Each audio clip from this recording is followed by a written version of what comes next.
Marvel में Kang the conqueror character play करने वाले एक्टर को अब जेल हो गया है, जिस वजह से अब वो कैरेक्टर को प्ले नहीं कर सकते हैं। अब इसी वजह से मार्वल भी काफी बड़े प्रॉब्लम में फंस गया है और मार्वल का फ्यूचर भी अब खतरे में पड़ गया है। तो आज के इस वीडियो में हम इसी के बारे में बात करेंगे कि आखिर उनको जेल किस वजह से हुआ है और पूरा मैटर है क्या। तो आज से कुछ महीने पहले हम सभी को एक न्यूज पता चला जिसमें हमें ये बताया गया कि जोनाथन मेजर, जो कि मार्वल में कैंग द कॉन्करर का कैरेक्टर प्ले करते हैं, उनकी गर्लफ्रेंड ने उन पर कुछ एलिगेशन लगाया है, जिसमें उनका ये कहना है कि जोनाथन मेजर ने उनके साथ मारपीट किया है। अब क्योंकि ये इल्जाम काफी बड़ा है, इसीलिए ये बात कोर्ट तक चली गई और अब इसका फैसला कोर्ट करने वाला था। तो आज जब मैं ये वीडियो बना रहा हूँ तो इसका फैसला निकल कर आ गया है, जिसके तहत कोर्ट ने ये साफ साफ प्रूव कर दिया है कि जोनाथन मेजर इस केस में गिल्टी साबित हुए हैं, जिस वजह से अब उनको जेल होगी। अब देखो, इस बात से उनके करियर के ऊपर काफी गंदा फर्क पड़ने वाला है, क्योंकि कोई भी स्टूडियो ऐसे व्यक्ति के साथ काम करना नहीं चाहेगी जो किसी कंट्रोवर्सी में पड़ा हुआ है, और यहाँ पर तो उनको अब जेल हो गया है, जिस वजह से मुझे ऐसा लगता है कि मार्वल भी अब उनको कैंग द कॉन्करर के रोल से निकाल देगा। और ट्विटर पर तो ये कहा जा रहा है कि उनको पहले ही निकाल दिया गया था, और इसी वजह से लोकी का एंडिंग हमें कुछ इस तरह का दिखाया गया है, जिसमें इस बात को क्लियर कर दिया गया है कि अगर कैंग द कॉन्करर वापस नहीं आता है तो उससे भी कुछ भी फर्क नहीं पड़ने वाला है। लेकिन यहाँ पे मार्वल को फ्यूचर में बहुत बड़ा प्रॉब्लम का सामना करना पड़ सकता है, क्योंकि देखो यार, अभी जो मार्वल में चल रहा है ना, वो मल्टीवर्स सागा है, जिसमें हमें मल्टीवर्स के स्टोरी को दिखाया जा रहा है, और शुरू से यही कहा जा रहा है कि इसका जो मेन विलन है वो कोई और नहीं बल्कि कैंग द कॉन्करर है।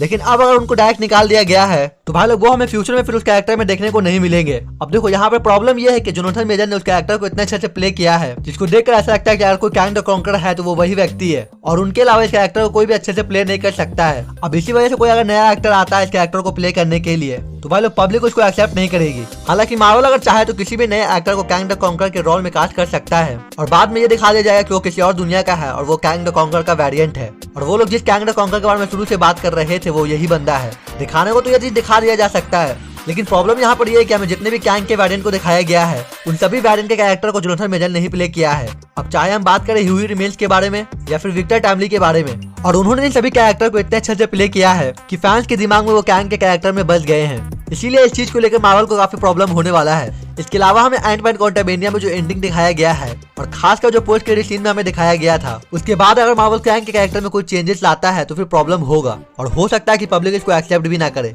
अब देखो, यहाँ पर इस प्रॉब्लम का एक समाधान है। अगर आप लोग मार्वल को शुरू से फॉलो करते हुए आ रहे होंगे तो अभी कुछ दिनों पहले ये रूमर आपने सुना ही होगा, जिसमें ये कहा जा रहा है कि मार्वल अब कैंग के स्टोरी को नहीं दिखाएगा और उसके जगह डॉक्टर डूम की कहानी को दिखाया जाएगा, जिसमें मल्टीवर्स का मेन विलन डॉक्टर डूम ही होने वाला है। तो अगर ऐसा कुछ होता है तो भाई पब्लिक इसको एक्सेप्ट कर सकती है, क्योंकि यहाँ पर कैंग का कोई वेरिएंट नहीं बल्कि डॉक्टर डूम है, और भाई लोग डॉक्टर डूम भी काफी खतरनाक विलन है, और जो लोग इस कैरेक्टर के बारे में थोड़ा भी जानते हैं उनको ये पता है कि ये कैरेक्टर क्या क्या कर सकता है, क्योंकि इस कैरेक्टर के पास टेक के साथ साथ मैजिक वाला पावर भी है। मतलब टोनी स्टार्क और डॉक्टर स्ट्रेंज को अगर एक साथ मिला दिया जाए तो फिर डॉक्टर डूम का जन्म होता है। तो अगर मार्वल में डॉक्टर डूम आता है तो भाई ये काफी अच्छी बात होने वाली है मार्वल के लिए भी और हम फैंस के लिए भी, क्योंकि देखो अभी जितनी भी मार्वल की मूवी आ रही है ना, वो फ्लॉप पे फ्लॉप हो रही है और पब्लिक को उनमें जरा सा भी इंटरेस्ट रहा नहीं है, क्योंकि मार्वल अभी वो चीज डिलीवर कर ही नहीं रहा है जिसकी वजह से हम सब मार्वल के फैंस बने थे। क्योंकि मूवीज में मार्वल की जो स्टोरी दिखाया जाता है ना, वो काफी वीक होता है, जिस वजह से उनकी मूवी भी अच्छे परफॉर्म नहीं कर पा रही है, और जितनी भी आ रही है वो सारी फ्लॉप पे फ्लॉप हो रही है। तो इसीलिए अगर इस कैंग के लफड़े की वजह से फ्यूचर के स्टोरी पे कुछ फर्क पड़ता है